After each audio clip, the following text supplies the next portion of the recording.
काल इकडे सत्यनारायणाची पूजा होती आणि तिथं जो प्रसाद म्हणून शिरा देतात ना, मला इतका आवडतो ना, आणि तो जास्तीत जास्त 1 चमचा 2 चमचा देतात.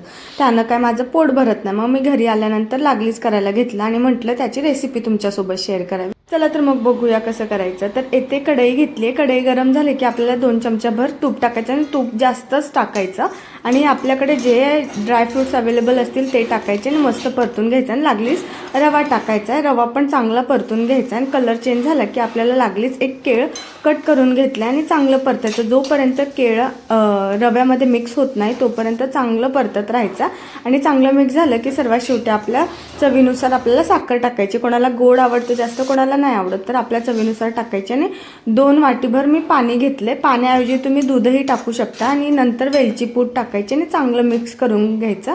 तुम्ही बघा मस्त असं झालं. आणि सर्वात शेवटी आपल्याला केसर टाकायचं आहे. केसर हे ऑप्शनल आहे, तुम्हाला टाकू वाटलं टाका, नाही तर नका टाकू. मस्त टाकून 2 मिनिट झाकून ठेवायचं आहे. तर शेवटी बनवून तयार झाला आहे माझा शिरा. तर तुम्हीही करून बघा, तुम्हाला नक्की आवडेल आणि एकच नंबर लागतो. व्हिडिओ आवडला असेल तर लाईक करा, शेअर करा आणि सबस्क्राईब करा.